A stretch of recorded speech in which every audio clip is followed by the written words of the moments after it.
De nombreuses fois, j'ai entendu des frères antillais faire des réflexions très négatives à l'égard de l'Afrique et des Africains.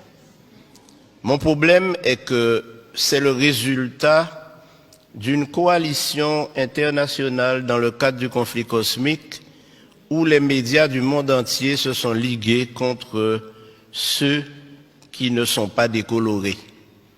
Car en réalité, vous découvrirez à travers l'étude, malheureusement, le temps m'est compté, de sorte que je vais faire des raccourcis, mais je veux faire 3 déclarations qui vont vous pousser à réfléchir et peut-être à sonder les Écritures davantage. La première, c'est que la Bible a été écrite pour que les Africains sachent que Dieu est leur Dieu. La deuxième chose que je vais dire, c'est que le peuple d'Israël est un peuple noir. Et la troisième chose que je dirai, c'est que nous, Antillais, descendants d'esclaves, il y a probablement parmi nous des descendants des tribus d'Israël. Alors plusieurs fois nous avons dit, mais c'était pour les Juifs. Nous ne sommes pas Juifs. Nous ne sommes pas Israélites. Je fais la différence entre Israélites et Israéliens. Et qui sommes-nous? Et volontiers, nous nous décrivons comme des païens ou des païens convertis. Mais attention. Pour répondre à toutes les questions que j'ai soulevées, et ne m'en veuillez pas, il faut commencer par répondre à une première question. Où Dieu a-t-il planté le jardin d'Éden? Alors certains me diront toutes sortes de lieux géographiques. Mais si nous lisons attentivement, et j'aimerais, frères, vous dire que lire la Bible n'est pas suffisant. Mais ce qui est important, c'est de sonder les Écritures, questionner notre foi et questionner nos pratiques. Mais j'aimerais vous inviter à lire en Genèse chapitre 2 pour découvrir que le jardin d'Éden était en Afrique centrale. Je pourrais m'arrêter là et vous laisser partir frustré. Et probablement vous posant des questions en vous disant, mais ce pasteur qu'on a invité aujourd'hui, d'où vient-il? Qui est-il? Quel étrange personnage. Mais vous savez, mes amis, je suis né dans l'église adventiste, mais je n'étais pas adventiste quand je suis né. J'ai grandi dans cette église et année après année, j'ai répété ce que dit mon église concernant la parole de Dieu. Mais le Seigneur m'a fait prendre conscience de la nécessité d'étudier la Bible sans préjugés. Et en tant que fils d'esclave, le premier préjugé que nous avons développé tous ou presque, c'est que tout ce qui est bon ne vient pas de chez nous, mais de l'extérieur, oubliant que tout ce que nous avons accumulé comme conception de notre religion vient du Code noir. Et le Code noir stipulait que les Africains ou les hommes de couleur noire n'ont pas d'âme, ne sont pas capables d'adorer et ils ne peuvent pas avoir un Dieu autre que le Dieu de leur colon, de leur maître. Donc, les hommes de couleur noire ne peuvent pas avoir un Dieu autrement que blanc. Et voilà ce que nous avons cultivé. Et jusqu'à présent, nos enfants, nous leur montrons un Christ blanc, nous leur montrons des anges blancs, et quand nous parlons de Dieu, nous pensons même déjà, nous l'avons déjà coloré en blanc. Mais mes amis, la Bible m'enseigne autre chose. Tout à fait autre chose. Et quand je lis la répartition des nations sur terre, je me rends compte que nous sommes tous cousins et cousines. Car nous sommes tous mon cher Max, des descendants de Noé. Tous descendants de Noé, à travers ses fils. Or, le seul fils de Noé qui était un albinos, donc blanc, c'était Japhet. Mais Sem et Cam, ou Ham, puisque Cam c'est francisé, étaient noirs. Les Sémites sont des noirs. Les descendants de Sem sont des noirs. Et les descendants de Cam sont des noirs. Et c'est la Bible qui le prouve. Dans la généalogie de Jésus, il y a plusieurs Cananéens. Plusieurs femmes cananéennes ont enfanté avec des Sémites ou des Couchites. Vous savez, quand nous lisons la Bible, frères et sœurs, nous ne la sondons pas. Lorsque nous arrivons sur les généalogies, sur le livre des Chroniques, nous passons au chapitre suivant, ou au livre suivant. Mais lorsque nous lisons les généalogies et les Chroniques, alors la Bible nous parle différemment et résonne dans notre esprit maintenant qu'il s'agit de nous-mêmes. Frères et sœurs, notre religion n'aura aucun sens si nous nous mettons à imaginer notre religion à travers la religion des autres. Dieu ne nous a pas été prêté par les Blancs, puisque Dieu est le Dieu des Noirs. Nous ne pouvons pas prétendre suivre une religion que nous avons reçue de ceux qui nous ont évangélisés. D'ailleurs, ceux qui nous ont évangélisés, ils ont commencé par nous tuer lorsque nous n'acceptions pas leur religion. Et j'aimerais vous dire que lorsque les esclaves ont été déportés de l'Afrique aux Antilles, en Amérique et dans les colonies, ils avaient une spiritualité. Ils adoraient Dieu. Ils le connaissaient. Et ce que le Code noir a fait, c'est de leur enlever ce Dieu qu'ils adoraient déjà pour le remplacer par un Dieu inconnu.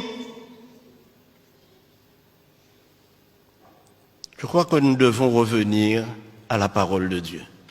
Alors, mes amis, Abraham était un noir qui vivait dans un pays noir avec une femme noire, Sarah.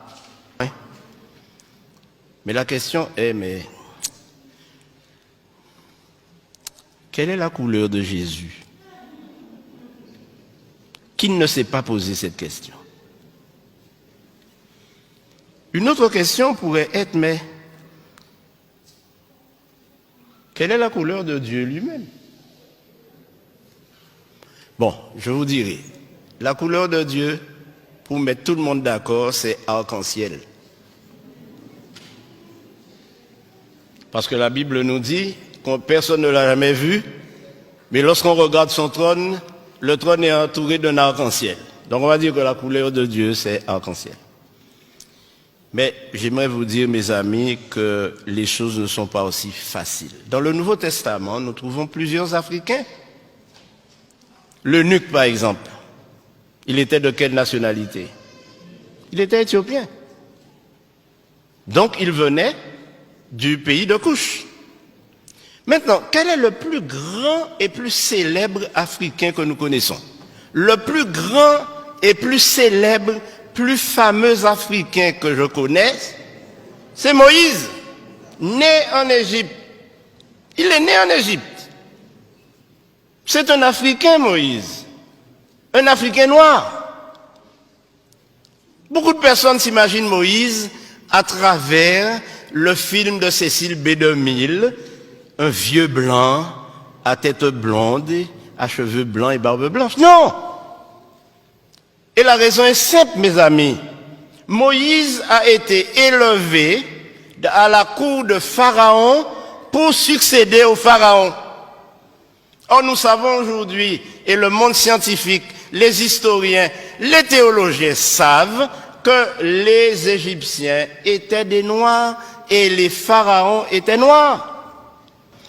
Alors, Moïse était le plus grand noir célèbre que l'on connaisse.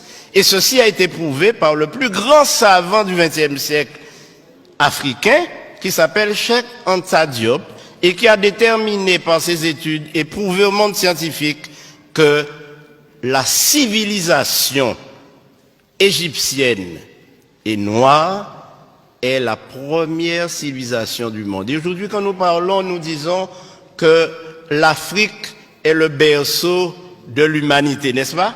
Et si le berceau de l'humanité est en Afrique, ça signifie que Dieu a créé Adam et Ève en Afrique.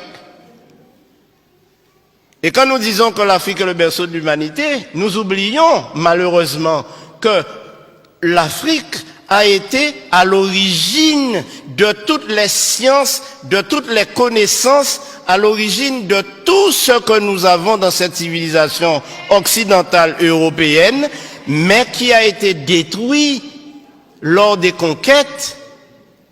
Et on a cassé les nez de toutes les statues égyptiennes pour qu'on ne voit pas le caractère négroïde.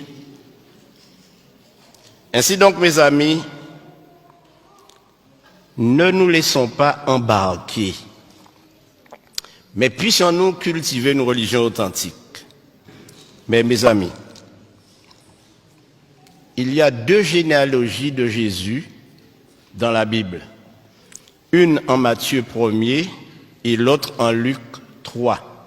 Ces 2 généalogies, je vous invite à les lire, à les comparer, et vous vous rendrez compte qu'elles sont inversées, c'est-à-dire une commence par la fin et l'autre commence par le commencement.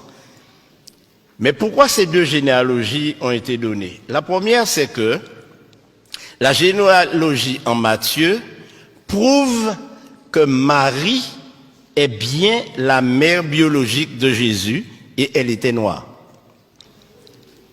À la question, mais quelle est la couleur de Jésus?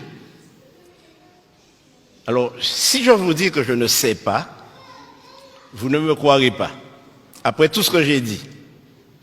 Mais ce que j'ai découvert en étudiant les généalogies, c'est que toute l'ascendance de Jésus, depuis Abraham, est de lignée noire, sémite et cushite. Alors évidemment, la conclusion est simple. Ne me faites pas dire que Jésus était noir, mais si vous me le faites dire, je le dirai. Alors, en Jean 8, 32, le Seigneur Jésus-Christ lui-même nous dit, connaissez ce texte? Vous connaîtrez la vérité et la vérité vous affranchira. Ce dont nous avons besoin aujourd'hui, frères et sœurs, c'est d'être affranchis de tous les concepts, de toutes les idées, de toutes les philosophies que nous entendons dans les sermons, que nous entendons dans les études, que nous entendons des gens afficher et affirmer. La Bible nous dit que le peuple noir n'est pas maudit, que le peuple noir fait l'objet de l'attention de Dieu, parce que Dieu s'est adressé à des noirs. Donc, ce qu'il faut retenir, c'est que tous ces concepts que nous avons développés et qui font de nous des personnes complètement complexées, lorsque nous sommes dans un milieu où nous ne retrouvons pas les couleurs auxquelles nous sommes habitués, nous sommes complexés, nous avons l'impression d'être inférieurs. Nous ne sommes pas inférieurs devant Dieu. Au contraire, nous sommes des enfants d'Israël. Il y a de cela 2 ans, j'étais au Ghana. J'étais à Kumasi, au Ghana. Et là, j'ai rencontré de nombreuses personnes qui m'ont dit, nous sommes des descendants de Siméon. Et ceci a éveillé mon attention. Mais savez-vous ce qui s'est passé? Lorsque les Romains sont entrés à Jérusalem et qu'ils ont commencé à persécuter les enfants d'Israël, qui étaient des Noirs, ils se sont enfuis en Afrique de l'Ouest. Et c'est pourquoi aujourd'hui, pratiquement toute l'Afrique de l'Ouest est peuplée de descendants d'Israélites. Cherchez et vous trouverez à Man, en Côte d'Ivoire, des descendants de la tribu de Dan. Et si vous allez jusqu'en Afrique du Sud, vous trouverez les Lemba qui eux aussi sont des Israélites, qui pratiquent tous les rites juifs sans avoir été évangélisés par aucune nation. Alors mes frères, Simon de Cyrène, c'était un noir. Mais je terminerai par ce qui va vous renverser sur votre siège. L'apôtre Paul était un noir. Et je vous donne la référence, lisez-la à la maison. Acte 21, versets 37 et 38. Quand l'apôtre Paul s'est présenté, on lui a posé la question, mais n'es-tu pas cet Égyptien qui soulève des foules? S'il était pris pour un Égyptien, Paul n'était rien d'autre qu'un nègre marron, comme moi-même.